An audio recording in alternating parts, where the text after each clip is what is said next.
Had a really fun message last week from a new TMP Patreon member. In summary, this is what he said.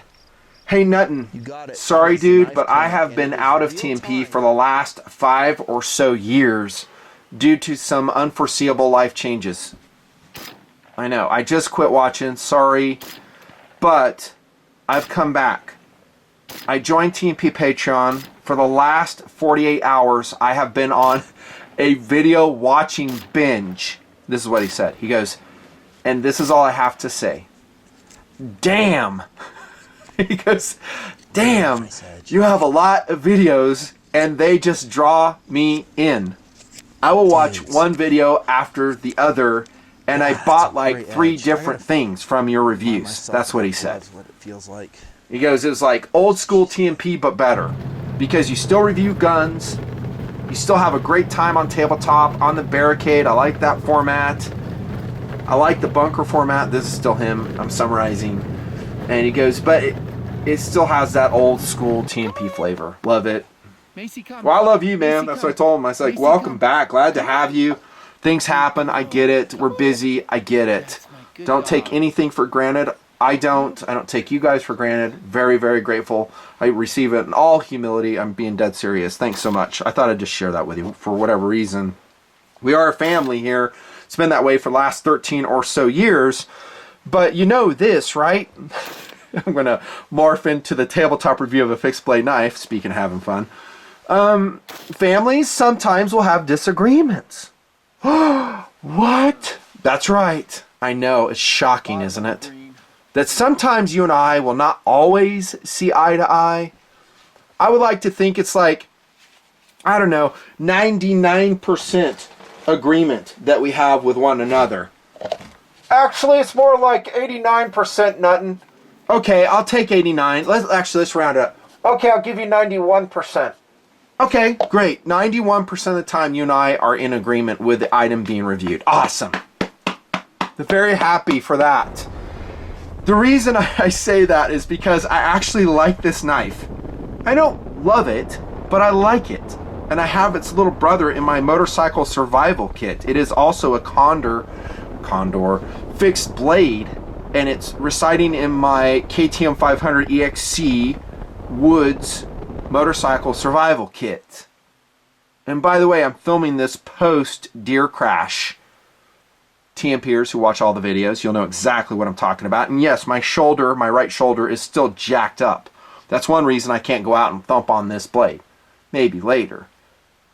I love that blade though that's in there because it's lightweight, it's super capable. And I reviewed that like 5 years ago, and it was received quite lukewarmly, if I can say that. Guys weren't into it. They're like, It's here's the knife I'm talking about. This is a Condor. I keep saying Condor low drag. Some guys are going to say, no, it's just not special enough. Well, define special. Are you saying, I'm being serious here, are you saying second cool wise?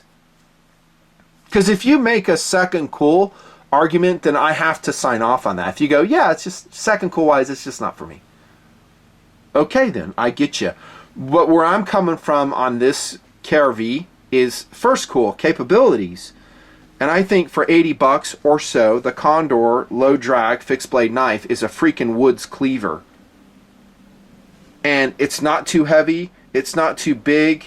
It can integrate into a lot of different systems. It kind of has that really nice sweet spot. It does have some disadvantages. You might be able to identify some right now. Yeah. What's the first one? What's the biggest one? Okay, well, let's get into it. The first one that I don't like, and I've said this before and I will never relent, it's a convex ground blade. I don't like it. No. You can type all you want that I should love, should embrace convex grinding. I never will. Sorry, I just won't. They're difficult to resharpen. I don't care what anybody says. Dude, you just get such and such grit sandpaper. You just roll it, practice. It's easy. It's the easiest grind to resharpen there is. Read all the comments. I've practiced several, if not many hours, and I don't like it. I'd much rather use my Edge Pro Apex on a conventional grind. Now, with the low drag, This grind is convex, and this is kind of a, I don't know, a hybrid grind. It's not really convex, it's not really a standard grind. I think they just did it by hand on a wheel, and as the guy was grinding it, he kind of rolled it. That's what I think on the low drag. The good news is with this is I could use my Edge Pro Apex, which I still use to this day. Love them, love them, love them. By the way, check out the new magnet attachment that really locks your blade down. That's where I say, damn, where's this attachment been my whole life? It locks that blade to the table like you wouldn't believe. I'll talk more about it later. It's fantastic. But yeah, I just go with like 120 grit stone. I get my angle right, and I just work it down to 1,000 grit. So it's manageable. But that's the main thing I don't like about the low drag. Every knife's got its quirks. You can't get everything, especially at $80 or so. Drop point is all good. The thickness, all good. Relatively sharp transition here for your fire steel if you wanted to use it that way. The steel is 1075. I'd prefer 1095. 1075 is pretty close. We've talked about it lots. This thing is going to rust like a big dog.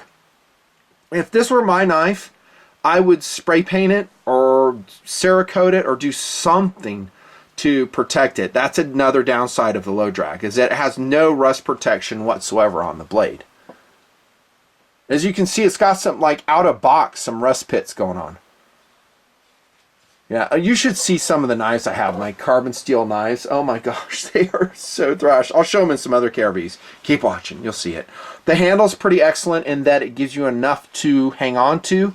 I don't like this downturn portion like I've said in some other mini KRVs, but it envelops the hand so that we don't have a battering issue.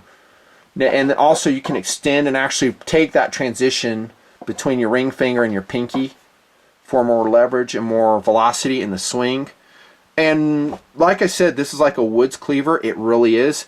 This knife will chop pretty well. It has some weight forward, not tremendous. I didn't measure the thickness of this. We'll do it right here. I'm going to give it to you in millimeters. So I've got my micrometer here. So 3.1 millimeters right at the base there. So that's really kind of, like I said, the sweet spot. This is not too big, not too small of a knife. It can do a lot of different tasks. For instance, I could baton this sucker. 1075 steel would be perfect for that. Won't chip out, shouldn't break. It's a tough steel. Like a log this thick. It'd give me enough tip to smack onto. Nice. I mean, and the upside to that convex grind is that it will pop. Like if you lubricate it with some WD-40 or something, it will do pretty good going through most media, wood media I'm saying. Back to the handle, obviously full tang design. This is a beautiful micarta actually, kind of a tan micarta. This seems a lot more upscale than you would think for an $80 knife. It's pinned, you cannot remove it. You have holes all the way through, so you can do a variety of lanyard attachments, and I would recommend that during heavy wood chopping. No hot spots. We talked about the back end already. The handle's decent. One criticism I'd give the handle, if I was giving my druthers, I'd get rid of this. I just mill that out. I would make this a more shallow transition. I don't like a lot of swoopy crap going on here. Just give me a regular rounded handle to hold on to, something simple, and then that would be more ideal. The overall weight, 14.5 ounces. And that's with this pouch sheath, y'all. This one right here, which, I don't know. Not so into it. Well, it's just basic, and it's heavy. It's not a lightweight sheath. It's natural materials. It's going to, I don't know, get wet and stay wet, like I've always said. It can't drain. It has a place for your fire steel. Okay, cool. I wouldn't use that anyhow, but some guys act like they do. I guess when I bought it, it was $68. So that's not bad. $68. 14.4 ounces. The sheath, it's okay. But overall, what you're getting is a pretty excellent woods blade. Once upon a time, 68. Now $80. Maybe it goes, I don't know, freaking 90 in the future. Who knows? But worth it. Worth it. Spray paint it with Krylon. That's probably your easiest way. It's just a value knife. Tape your handle. Expose that edge, just coat it in some grease or something. Put it in your survival kit. But I put it in my BOK. Nah, it's a little bit heavy for me on that. Just a little bit. I mean, I'm looking around, like my max weight is like 10 ounces. Yeah, I'll accept some reduced capability at that weight. I'm talking my bug out kit. Go watch my series of videos if you haven't already. For instance, if you've been gone for like 5 years and you didn't know that I did an entire series of how to build a bug out kit for realsies, catch up. They're out there, y'all. On the table, by the way, EAA Witness Polymer. What a great gun this is. Watch my tabletop. Actually, I think I did a bunker review on this one with TD. Fantastic gun. Not super light. That's a quirk of this pistol, but it has all the benefits of a CZ75 design. It shot fantastically. This is a Civivi Corsair is the name of it, I think. Totally recommended. I hope they have this one. This is such a great blade. The Civivi Corsair.